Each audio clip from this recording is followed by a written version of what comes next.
we have mentioned a few times over the day here that because we have 404 players, 410 is the cutoff. This is a situation where even though one of these players will win and move on to 7-1, they would likely will not be able to draw the next round because of tiebreakers. Almost certainly not the case. Yeah.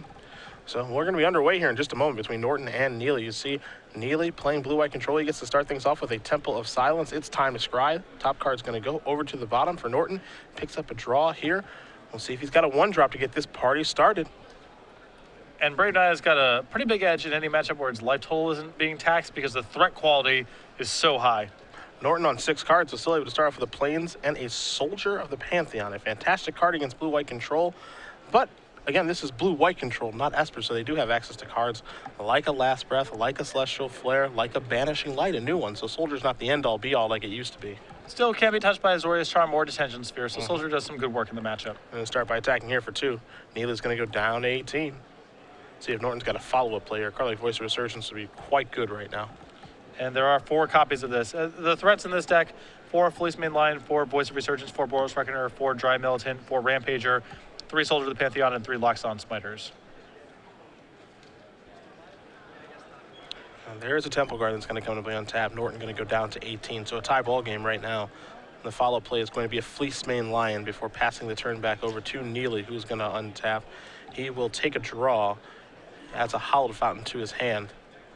This is what is so attractive about Brave Naya. Pound for pound, the quality of the creatures in this deck is very high. Yeah. This is a Watch Wolf right here in Fleece Main Lion with all upside as Neeley goes down to 16. Looks like it might be Detention Sphere or Banishing Light time, and it will be the Sphere that's going to take care of the Lion. So bye-bye 3-3. Pass the turn back over to Norton, who will untap and take a draw here. And unlike many other attacking decks, Brave Naya can beat a Resolved Elspeth because Brave the Elements gives it an out. Yeah. It can also get some combo draws involving Boros Charm and Gore Clan Rampager and such, so a lot of dimensions to this deck's attack. 14 is the life total here for Neeley after the attack for 2 with the Soldier. See if Norton's got something to play this turn. Just drop down a Plains, going to follow up with a Boros Reckoner before passing the turn back over to Neeley. We'll see if Neeley has something like a Supreme Verdict here. Hey, he just rolled one off the top of the deck, and I think he's got the 4th land too. I don't think he had it coming into this turn, but he has it now. Yeah. And you can see Matthew with some hesitation there by playing the Reckoner, but you know, if your opponent Detention Sphered your 1 threat last turn, reasonable to assume the Supreme Verdict isn't there, but Jacob with it off the top. So you see Neeley going to consult his hand here. Does he want to play the Verdict? Looks like he may have a Jace in his hand as well right now, but he is going to take 2 from a 3rd Hallowed Fountain of the game. Down at 12 he goes. And 4 mana, it's the very deadly Supreme Verdict. That will clear up the creatures on the table from Norton's side. Norton will untap those 3 lands and take a draw. Does have Mana Confluence in the grip right now. See if he's got something to redeploy here. I understand some hesitation with Jacob, maybe thinking he can squeeze out more value, but against an opponent who's mulliganed, you don't need to get that much value out of it. It's pretty hard to pass up. Here's a Loxodon Smiter post-combat. The big 4/4 elephant, showing up to the party. Neeley going to play a Plains, going to tap 4 mana, and now this is a Jace, Architect of Thought. That's almost forced at this point to tick up. Yeah, I think that tapping out here and going to 8 potentially is really risky. Norton going to untap and take a draw here. See what he can find. He has a Selesnya Charm in his hand at this point. And a Boros Charm as well, I believe. Mm-hmm. This is an attack. He says, I'm going right after you. I don't care about Jace. The trigger, 3 damage is going to come across. Neeley's going to go down to 9. Norton trying to just finish this game off and ignore Jace. You can't kill Jace in 1 shot, so it's really hard to justify sending any resources at it. That's for sure. Neeley going to play a Plains. 6 mana, this looks like Elspeth to me. That's exactly what it is. See if Elspeth's going to tick up or down in this situation. It looks like the elevator's going up. 3 Soldier tokens. Now, a lot of the time against aggro decks, that would be lights out, but that's not always the case here because this deck is able to give its creatures trample. Yes, between Brave the Elements and Selesnya Charm, there are outs to Elspeth a lot of other attacking decks do not have. Don't forget about Gore Clan Rampager as well. Yeah. It's a big deal. So 3 Soldier tokens will be coming, and don't forget Neeley has not used that Jace yet. He would not want to forget to do that. And he will not forget. Going to tick up to 6. Norton, see what he has in his hand. Maybe he has an end of turn effect at this point. Wouldn't be surprised to see Neeley die. Norton's only got one red source of mana here, the mana confluence, so if he wants to chain together multiple red spells, he does want to deploy one of them now.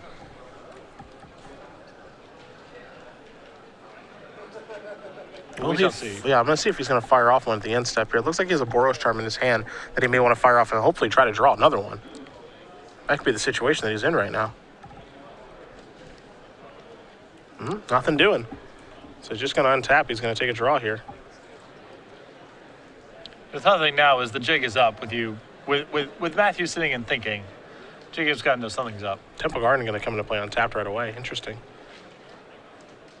Wonder what this is here. Does he have Brave and Selesnya Charm? Yeah, he's got it all. Oh, my goodness. All right, so +2, +2. Gonna make that a 6/6.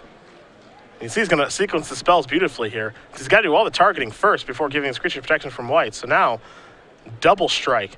So let's effectively call that a 12/12. And now the last card is Brave the Elements. And that's gonna give this protection from white, and that's the 1-2-3 punch. And that's gonna get the job done. Matthew Norton going to win game number 1 here over Jacob Neeley. Brave Naya with an impressive win over Blue-White Control in game 1. And try to find beatdown decks that get out of that board.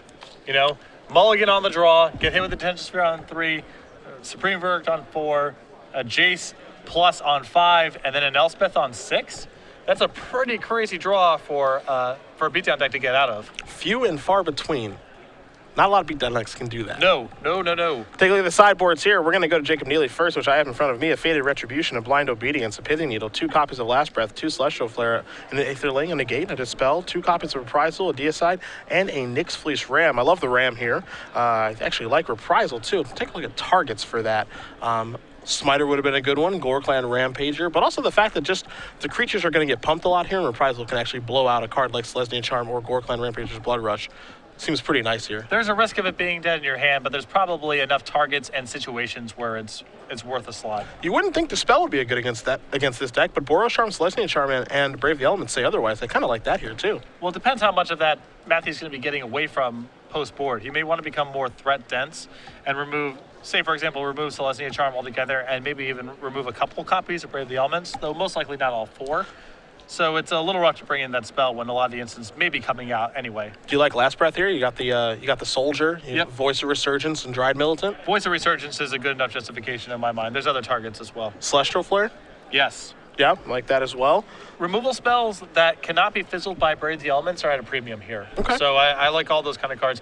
Faded Retribution I like quite a bit in this matchup as well for similar reasons. A little expensive for my taste, but I can certainly see wanting to bring one in. 7 mana is a lot for a Wrath effect. It is, but I think the counter spells are pretty bad in this matchup. Brave Naya, is pretty low to the ground. It has locks on Smiter, a lot of instants. It's hard to use counter spells profitably. I would want to become more of a board control deck against this deck. On the other side of things, what do we see? 3 Keening Apparition, 3 Mizium Mortars, 3 Unflinching Courage, 3 Dawnry Rads, 2 Giant Growths of Glare of Heresy. I think the Keening Apparitions and the Dawnrys are going to come in, and maybe the Glare as well. It looks like Norton may have forgotten the Soldier trigger for 1 life, but it's okay. Yeah, against Blue-White Control, that's what It's ends okay. up. Yeah. Nobody's perfect. Also, who remembers the Soldier trigger in real life? Like, no one. Whenever I watch people play in the feature match area, they're remembering their Soldier triggers. I think to myself, this person's been playing a lot. I forget it sometimes when I'm playing Magic Online. Thankfully, it's there to remind me, but I would forget the Soldier trigger a lot. It seems like it's just mostly irrelevant, but it certainly can come up, and you don't want to forget your free life. It matters in some matchups quite a bit. I think Mono Blue Devotion is the one where it most regularly comes up because they're kind of damage racing you, and they play a lot of gold spells, or hybrid spells at least, but Blue-White Control, pretty unlikely that it comes down to that 1 point of damage. Not saying it's impossible. It's just improbable. Unlikely. So again, Brave Naya up a game here. Brad Nelson, a huge fan of this deck. I know that he wanted to be here this weekend to play the deck, as he's been, really advocating it for some time now. He kind of wanted to put his money where his mouth was, but he's got this Pro Tour to test for next weekend with Todd Anderson and friends, so he's getting ready for that instead in Roanoke, doing his due diligence, making sure that he can top 8 another Pro Tour over the course of his career. Unfortunately for him, it's not standard, Sure. because he would be a lock there. Yeah, he is quite the standard player. It is simply a block Pro Tour next weekend in Atlanta. Pro Tour Journey into Nyx. I'm sure all our eyes will be on that direction. It should be fun. Yeah, I'm curious to see what comes out of it. Block is fun because it gives you some ideas for decks that maybe you hadn't considered, or maybe they're a little short on power level to compete in standard, but you know, when Sphinx's Revelation and friends rotate out, you can imagine it being a standard deck. So it's fun just to see a different constructed format that gives you some ideas of maybe for standard decks of your own, or where standard's going to be going in a couple months. Neeley going to be on the play here for game number 2. You know, the funny thing is we've seen a lot of Nyx Fleece Rams in the sideboard, but it's oddly enough that, you know, a lot of the time when we see that card in people's sideboard, they're not in the matchup where it's good. I actually haven't seen Nyx Fleece Rams show up yet on coverage. I'd be interested to see exactly how good that card is against the aggressive decks. Presumably it's very good. It depends exactly what they're up to, but if you're playing a low to the ground mono black or mono red list, the Ram's insane. It's a little bit different with a deck like Brave Naya, where they have more pump spells and their creatures just are more impactful. Mm-hmm. But it's a powerful card for aggressive matchups, I think, pretty much across the board. Yeah, really good tool for control decks. We didn't even talk about that. We were kind of going over the cards that blue-white control decks have gotten access to. You always think of a card like Deicide and Banishing Light. You forget that it also has access to the Ram, and people used to play the old Yolk Knox. So, yeah, Deicide's definitely an upgrade against Revoke existence in most matchups, but what the problem is that a lot of these control decks, especially the Esper variety, struggle against aggressive decks. And so getting a powerful sideboard card in those matchups is really valuable. Well, game 2 going to be underway shortly here. Star City Games Open Series here in Knoxville, Tennessee. Your tweets, we want them at SCG Live, hashtag SCGKNOX. All weekend long, we've had some fun answering questions. Even took time to answer questions about donuts earlier. All sorts of things. Because we will do that. Some people wondering about the NBA playoffs. Look, we're fans. You guys all know that. Come on now. It was great to watch the Clippers lose yesterday. Wouldn't you agree? I'm glad I was not there. I'm glad I was able to sell my ticket before the game. Hey, you got to watch it with me. I just got to make fun of you the whole time. Kind of. It was an enjoyable experience for all. See if Jacob's able to keep his opening 7. Looks like he is. Norton able to keep 7 this time, too. If Norton could win on 6 last game, you got to imagine he's going to win 7 this one. Heck, even 8. He gets to draw a card. And Jacob's draw was nothing to sneeze at. Temple Garden here tapped for Norton. So no 1-drop, no Milton or Soldier here for the Brave Naya player. Neeley with a Temple of Silence into a Temple of Enlightenment. Time to take a look. A Revelation going to go to the bottom. And this is a copy of Elixir of Immortality before passing the turn back. A little surprised to see that in his deck after sideboard. Depends if he wants 3 mana, gain 5 life. Maybe he does. But the game is not going to go long enough for certainly reshuffling the graveyard and all those kind of shenanigans to be a factor. Sacred Foundry going to show up here for Norton, untapped. 18 is the life total. And we'll see what 2-drop he has to play. Fleece Mane Lion, Selesnya Charm, Boros Charm, Voice of Resurgence, all options. So simply going to pass the turn back over to Neeley, who's going to play Azorius Guildgate. And there is the Selesnya Charm. We knew something was coming. Nice. Make it 2-2. Absolutely. All those modes. So a 2-2 Knight with Vigilance will be joining the party in just a second. Likely to be Reed Duke showing up to the party. And there he is. And in for 2 we go. So Neeley's going to go down to 18. Remember, Brave Naya, while it is an aggressive deck, it isn't the fastest deck in the world. No, only 7 1-drops. The 2-drops, you know, there's Selesnya Charm if you want to count that. Voice of Resurgence, Fleece Mane Lion. It's not the most linear, the most homogenous beatdown deck. Temple Garden going to come and play untapped here for Norton. Down to 16 he goes. This is a Domri. Will this resolve? Looks like the answer is yes. That elevator is going up to 4. And a Loxodon Smiter is going to go to the grip. Can't even counter that. No. Elixir going to get shuffled in here. So this is basically, as you mentioned, 3 mana, gain 5. And the way this game is shaping up, that's not really that powerful effect. If Matthew wins, it's probably going to be by overpowering and not by just barely squeezing through 20 points of damage.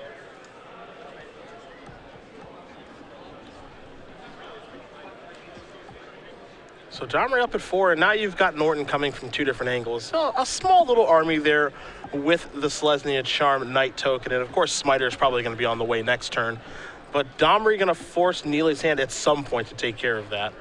Yeah, it's really interesting to watch this Brave Naya deck in action against blue-white control, because under normal circumstances, all the blue-white control has to do against most aggressive decks is buy time and play Elspeth, and that's game over. We know that that does not work against Brave Naya, and so Jacob has to be much more concerned about what am I doing in the turns to bridge the gap in between my opening sequence and getting to Elspeth, because you can just die to Brave the Elements plus pump spells. Detention Sphere taking down the Planeswalker as Reed Duke comes into the red zone yet again. Neeley going to go down to 21.